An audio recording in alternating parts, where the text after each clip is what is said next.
The spring transfer portal window is officially closed. 7 Tennessee players entered their name, and I think there was a pretty clear statement made by this football team by the players that did not go in. We'll talk about it next.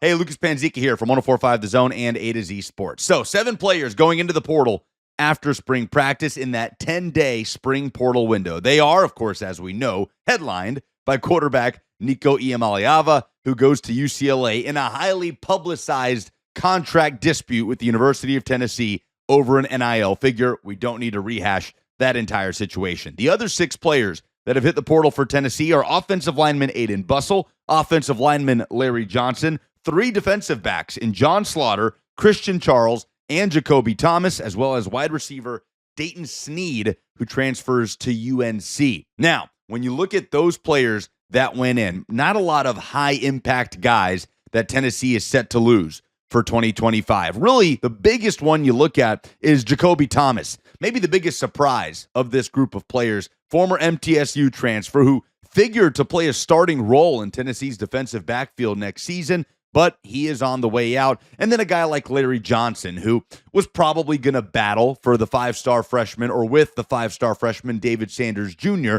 for presumably the starting right tackle spot opposite Lance Hurd at left tackle. Larry Johnson on the way out. Perhaps that is a sign that David Sanders Jr. did enough in spring practice to make it seem like he is going to be the guy at right tackle for Tennessee in 2025, which, again, is a positive development for the Vols if that is the case. And then, of course, Nico Iamaleava. Now, I will say, when the news initially broke from Pete Nakos of On3 Sports that Nico Iamaleava was in a contract negotiation with Tennessee, and then, of course, the next 48 hours escalated, and next thing you knew, Josh Heupel saying Tennessee is moving on, spring ball is over, Nico is in the portal.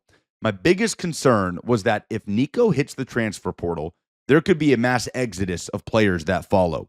High-level impact players like wide receiver Mike Matthews, who we know for a fact considered entering the transfer portal in the winter window after the conclusion of the regular season, like Boo Carter, the defensive back who got some run on offense in the spring, who also considered entering the portal in the winter window. I thought if players like that are affected by the quarterback position lose their guy, Nico Iamaleava, they very well could go look for greener pastures to find a spot with a more stable quarterback situation. There are wide receiver needs all over the country. Certainly somebody with the talent profile of Mike Matthews could have found a landing spot with probably a pretty good NIL figure. But neither of those players left. They both stayed. In fact, most of Tennessee's skill position players stayed on campus, with the exception, of course, of Dayton Sneed, a depth guy who was not going to get any run in this Tennessee offense anyway. Really, the biggest impact of Dayton Sneed transferring to UNC is the fact that his brother Carson Sneed, the highly recruited tight end out of Nashville, is committed to the Vols. And who knows if that will impact his recruitment, but that certainly would be the biggest impact of Sneed's departure, if any. So I think it's telling that Mike Matthews, Boo Carter, really the majority of Tennessee's starting lineup on offense remained in Knoxville even after Nico left. I don't know if that speaks to Nico's leadership or lack thereof. It was a big talking point for us, Nico trying to grow as a leader for the Vols in 2025. But I can't help but think back to that press conference with Miles Kitselman, Arion Carter, Jake Merklinger, and George McIntyre after the spring game. Miles Kitselman, with how fired up he was, with just how Tennessee's roster seemed to come together in a way that we hadn't quite seen yet that publicly in the Heupel era after their quarterback left them in the dust, so to speak.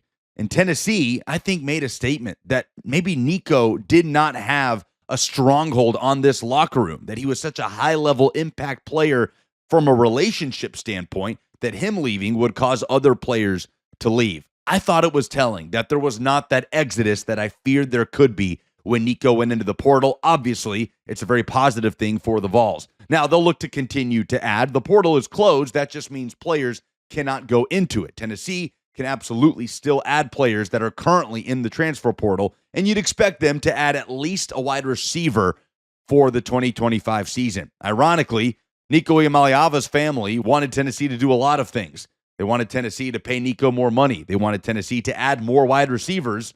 And now that Nico's gone, Couple $1 million just freed up, and Tennessee's got a little extra money to add the receivers that maybe Nico's camp wanted. Funny how things come around in that way. So the Vols can still make some moves, but I don't think we should ignore the fact that when Nico went out the door, most of Tennessee's core stayed put in Knoxville. To me, it says something about the current culture inside of that building, led, of course, by head coach Josh Heupel.